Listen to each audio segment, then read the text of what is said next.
আসসালামু আলাইকুম প্রিয় ভিউয়ার্স, আমি আপনাদেরকে আজকে দেখাবো বুটের ডাউল দিয়ে মতিচুরের লাড্ডু বানিয়ে। এটা খুবই একটা সহজ রেসিপি, আমি ফার্স্ট টাইম ট্রাই করলাম, আপনারা অবশ্যই ট্রাই করবেন আমার মতো। এই ডাউলটা ভিজতে অনেক সময় লাগে, এই কারণে আমি রাতেই ভিজিয়ে রাখবো। পানি দিয়ে দিলাম, ডাউলটা সারা রাত ভিজতে থাকবে।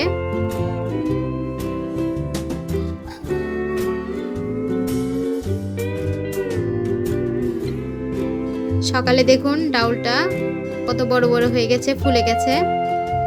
ডাউলটাকে আমি ভালোভাবে পরিষ্কার করে নেব। এইভাবে ভালোভাবে পরিষ্কার করে নেবেন যেন ভালোভাবে পরিষ্কার হয়, পানিটা যেন চকচক করে। যখন পানিটা চকচক করবে তখন বুঝবেন আপনার পরিষ্কার করা হয়ে গেছে। আমার পরিষ্কার করা শেষ, আমি এখন একটা স্ট্রেনারে ঢেলে নিলাম।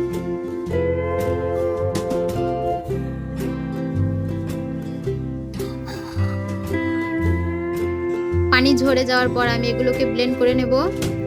ব্লেন্ড করার সময় আলাদা কোনো পানি দেওয়ার দরকার হবে না, কারণ ডাউলটা প্রথম থেকেই নরম হয়ে গেছে। ব্লেন্ড করে নিয়েছি, দেখুন খুব একটা ভেজা ভেজাও নেই, আবার খুব একটা শক্তও হয়নি।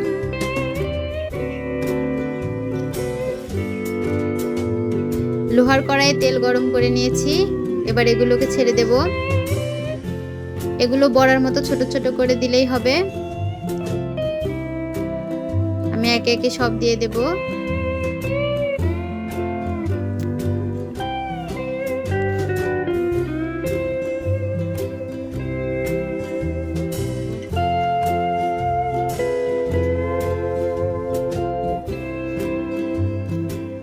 এগুলো এরকম ভাবে ভাজতে ভাজতে, খুব একটা কড়া করে ভাজা যাবে না,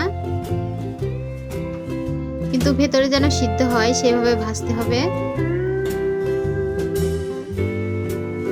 ভাজা আমার কমপ্লিট, এবার আমি এগুলো স্ট্রেনারে নামিয়ে নেব, বাড়তি তেলগুলো সব বেরিয়ে যাবে।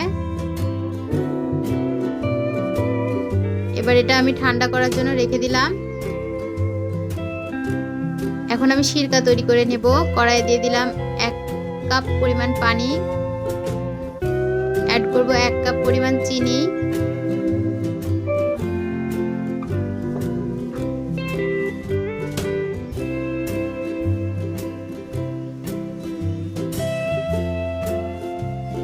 দিয়ে দেব 2 চামচ অরেঞ্জ কালারের ফুড কালার 2 চামচ দিবেন, কেননা এটা গাঢ় হবে আর অরেঞ্জ কালারটা দেখতে অনেক সুন্দর লাগবে। ঠান্ডা করা ডাউলগুলো আমি এখন ব্লেন্ড করে নেব। আবার ব্লেন্ড করে নিয়েছি, এরকম সুন্দর ঝরঝরা হবে, দেখুন এরকম হবে। সিরকা তৈরি করা শেষ হয়ে গেলে আমি এগুলো ঢেলে দেব। গাঢ় হয়ে যখন এসেছে তখন আমি এগুলো দিয়ে দিলাম।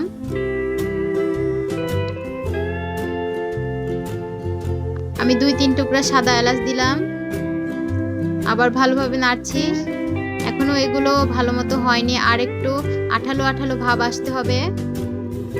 এদিকে আমি ডাউলের তারকার মতো করে ঘিয়ের তারকা দিয়ে দেব। ঘি ঢেলে নিলাম, গুঁড়ো করা বাদাম দিয়ে দিলাম, পেস্তা বাদাম আর কাজু বাদামের গুঁড়া, আর কিছু কিশমিশ দিয়ে দিয়েছি।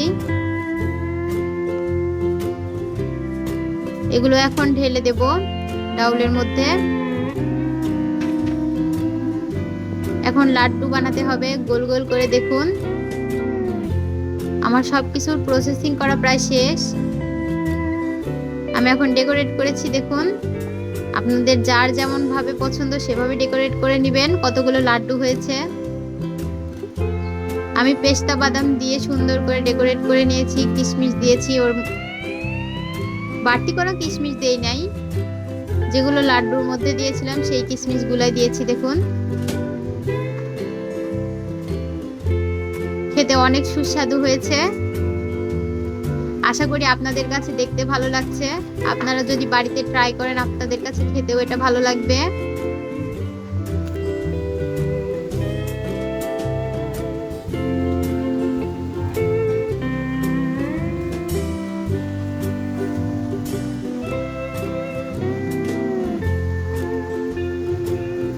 আসসালামু আলাইকুম দর্শক, এতক্ষণ আমার সাথে থাকার জন্য thanks for watching my video.